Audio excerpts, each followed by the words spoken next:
안녕하세요. 과학자의 정원 여러분. 저는 카이스트 계산나노공학 연구실 소속 전작가 김복현 박사과정입니다. 머신러닝을 이용해 반도체 최적화하기라는 주제로 발표를 해보겠습니다. 여러분 신문 기사를 통해 반도체를 들어보셨을 겁니다. 한국은 반도체 2위 국가고 메모리에서는 한국이 선두를 유지하고 있습니다. 반도체는 대체 무엇일까요? 반도체는 반쯤 도체입니다. 우리 삶 속에 여러 물질이 있지만 전기가 잘 통하는 물질, 안 통하는 물질이 있습니다. 반도체는 그 중간입니다. 전기가 통할 수도 안 통할 수도 있는 물질입니다. 실리콘은 반도체로서 가장 많이 쓰입니다. 실리콘밸리 들어보셨죠? 실리콘은 최외곽 전자가 4개인 원자인데요. 최외곽에는 8개까지 전자가 찰 수 있습니다. 실리콘 결정 내부에서는 주변 원자와 전자를 2개씩 공유하며 최외곽의 전자 8개를 모두 채우게 됩니다. 이 때문에 실리콘 자체는 물질 내부에 이동할 전자가 없어 전류가 흐르기 힘듭니다. 이러한 실리콘이 전기가 잘 통하기 위해서 실리콘보다 최외곽 전자가 1개 더 많거나 적은 원자를 집어넣어 주게 됩니다. 전자 1개가 적은 원자를 넣으면 최외곽 원자 궤도 한 곳이 비어 있게 돼서 이 빈 곳을 채우면서 전자가 이동할 수 있게 됩니다. 이 빈 공은 양공이라고 하고 플러스 전하를 띄어 포지티브를 따 P현 반도체라 부릅니다. 전자 1개가 많은 원자를 넣으면 최외곽 원자에 들어가지 못한 전자가 자유전자가 되어서 물질 내부를 자유롭게 이동하여 전류가 흐를 수 있는 물질이 됩니다. 자유전자가 마이너스 전하를 띄어 네거티브를 따 N형 반도체라 부릅니다. 반도체의 기본 구조는 바로 전개 효과 트랜지스터라는 건데요. 먼저 실리콘이 있으면 전기가 잘 통하도록 3개의 부분으로 나눠 NPN 반도체로 만들어줍니다. 그리고 가운데 P형 반도체 위에는 전기가 통하지 않는 산화막을 올려줍니다. 그리고 전압을 주기 위해 금속을 붙여 전극을 만듭니다. 양쪽 N형 반도체에 금속을 붙여주고 산화막 위에도 금속을 붙여줍니다. 반도체의 왼쪽에서부터 소스 채널 드레인이라 부르고 산화막 위에 금속 전극은 게이트라 부릅니다. 반도체는 전기가 통할 수도 안 통할 수도 있다고 했죠. 트랜지스터를 통해 그 원리를 알려드리겠습니다. 소스는 전자를 내보내는 원천, 드레인은 전자를 빨아들이는 곳, 채널은 전자가 통하는 통로입니다. 서로 다른 곡의 전하끼리는 끌어당기고 서로 같은 전하끼리는 밀어냅니다. 전자를 빨아들이기 위한 드레인은 플러스 전압을 유지합니다.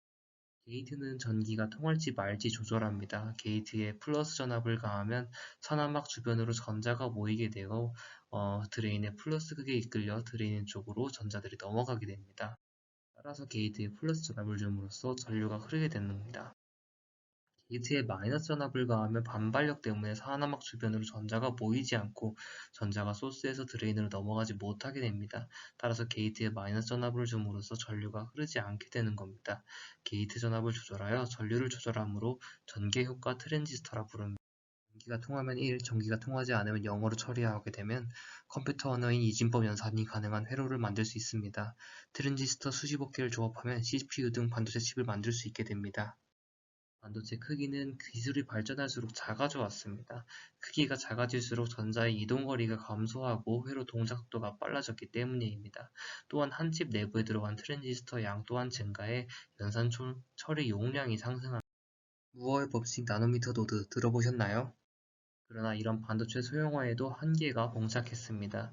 이전의 반도체들은 게이트에 음전압을 가하면 전류가 흐르지 않았지만 최근에 크기를 줄이다 보니 소스와 드레인이 너무 가까워져 게이트에 음전압을 가해도 전류가 흘려버리게 생겼습니다. 이러한 현상을 숏채널 이펙트라 합니다. 이러한 숏채널 이펙트를 해결하여 소형화 상태에서도 반도체 성능을 최적화하기 위한 방법들은 전체 구조를 수정하거나 하는 설계 변수를 수정하는 방법들로 최적화되어 왔습니다. 어떤 설계 변수에 따라 설계품의 품질이 달라진다고 생각해 봅시다. 만약 높이를 바꾼다고 했을 때 10개 정도 바꿀 수 있다고 할 때 설계 경우의 수는 10개지만 길이도 바꾼다면 100개가 물질도 바꾼다고 하면 1000개가 됩니다. 내가 바꾸는 설계 변수가 많을수록 설계 경우의 수는 급증하게 됩니다. 설계 최적화를 하기 위해서 실험적으로 반도체를 만들거나 시뮬레이션을 통해 예측을 할 수가 있습니다. 만약 바꿔야 되는 설계 변수가 많다면 수십만 가지 경우의 수가 생기게 되는데요. 이를 실험으로 제작하는 것은 불가능합니다.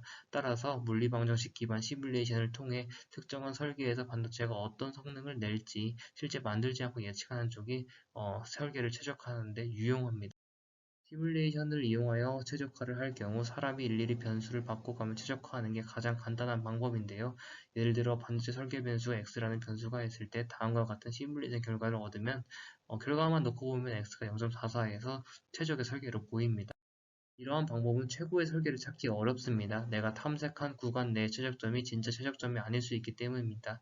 따라서 경험 기반의 최적화는 진짜 최적점을 찾지 못할 리스크가 존재합니다. 이러한 리스크를 줄이기 위해 제가 시도한 방법이 머신러닝 기반의 최적화입니다.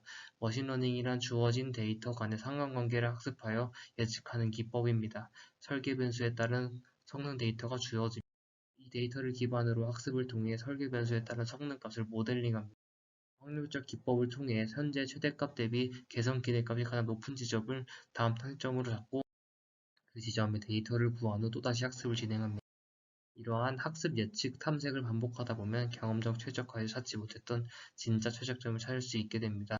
저는 반도체 기업에서 쓰이는 시뮬레이터와 머신러닝 최적화 알고리즘을 연동했습니다. 연동을 위해 파이썬 기반 프로그래밍을 했고 총 5개의 설계 변수를 주어 머신러닝 기반 알고리즘이 반도체의 속도, 전력, 온도를 최적화하도록 했습니다. 먼저 현장의 목표를 가지고 속도만 빠른, 대기 전력만 좋은, 동작 온도만 낮은 반도체부터 찾아봤습니다. 그 결과 속도는 빠른데 동작 온도가 높은 등 다른 측면에서 하자가 있는 반도체의 최적화 결과를 얻게 됐습니다. 저는 모든 수치를 다 좋게 하기 위해 속도, 전력, 동작 모두를 좋게 하는 다목적 최적화를 진행했습니다. 머신러닝 기반의 최적화 기법을 활용하면 총 20만 개의 설계 경우의 수 중 약 100개만 참색하고도 최적의 설계를 찾을 수 있었습니다. 실제 머신러닝 기반 최적화한 제 설계가 사람이 경험으로 최적화한 기존 논문들의 값들에 비해 좋은 값들을 나타낸 것을 알 수 있었습니다. 발표 들어주셔서 감사합니다. 더 자세한 내용을 원하시면 제 논문을 검색하여 읽어주시면 감사하겠습니다.